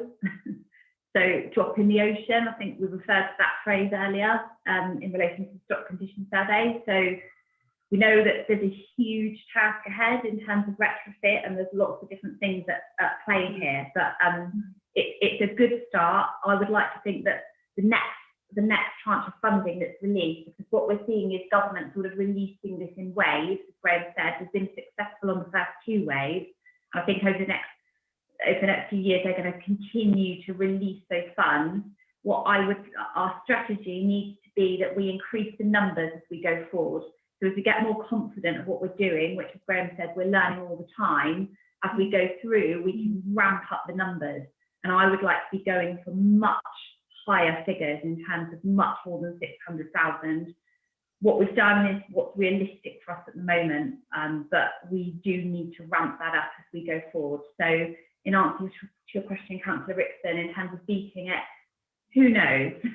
I would like to think so, but I think we're going to have to watch that one play out. Thank you, Chair. Can I come back? Yes, of course, Councillor Rixon. I would like to see the government be far more ambitious with this. Other governments, for example, in Italy, they have got a programme where they're trying to get all houses, not just social housing, all houses retrofitted. And in light of what's happening with Ukraine and Russia, I think the sooner we can get off gas and getting more people to have energy efficient homes, the better. So I think really it's time that local authorities, perhaps in Devon, all gang together under Team Devon perhaps, to try to push the government into doing more, much more quickly, because this is going to be, this is an energy crisis that we're already in, and it can only get worse. So it's not just housing tenants who need help. I think a lot of people may be, well, the government says they've got a 5% reduction on VAT on installation of retrofitting. But the problem is, if you can't afford it, 5% off what you can't afford, you still can't afford. So there we go. Thank you very much, Councillor Rixon. Yes, and going forward, I'd love to see that, definitely. Next to speak, I don't have any more people to speak on this subject. So we'll go over to Giles just to sum up, please. Thanks, Chair. So that's just, it is actually really a senior officer urgent decision, which was there just for the boards to note that it's been made. You've had your discussion, but there's nothing else to do on that item. I think that is the final item of the meeting. It is indeed. Thank you ever so much, Giles. So that does bring our Housing Review Board meeting to an end, and I would like to thank everyone. Sorry, Chair. May I? Okay, you snuck in there, Councillor Hall. Yeah, Chair, there was nothing regarding the forward plan on today's agenda, and I'm always trying to look for solutions to work with what we have discussed today. Now, going back, and obviously it was during pandemic, regarding the potential of a garage tap again. We know that the original one was done around the time of 2008. But with obviously discussions today regarding the survey of our assets and stock, would that be palatable if we waited to see the condition of the garages, which would feed into the information for any decisions making going forward regarding what we could do on solutions and options regarding the footprint, possibly? Thank you, Councillor Hall. I will go over to Graham for that one. Chair, I'm happy to take that. Oh, lovely. Thank you, Amy. So in relation to the forward plan, Councillor Hall, I think we obviously covered that at the meeting 2 weeks ago. And I know that the garage, the issue with the garage has been on the forward plan for some time. What I would say is that project is very much on the radar of Jo Garforth at the moment. So in her new role as Housing Task Force Service Lead, obviously she's looking at development opportunities, she's looking at opportunities for increasing the stock in whatever way we can, and the garage sites are very much on her radar. So the information that comes back through the stock condition survey, Jo will be part of that, and I would suggest she will absolutely be taking that forward. Thank you ever so much for that information. And as you know, I wasn't at the last meeting. I do thank you very much for the explanation. Thank you. Thank you very much, Councillor Hall. So no more speakers? Definitely no. Lovely. So that brings our Housing Review Board meeting now to an end. And I would like to thank everyone, including members of the public, for their attendance. Members, can I remind you that until Democratic Services team confirm that the live stream or recording has stopped, you can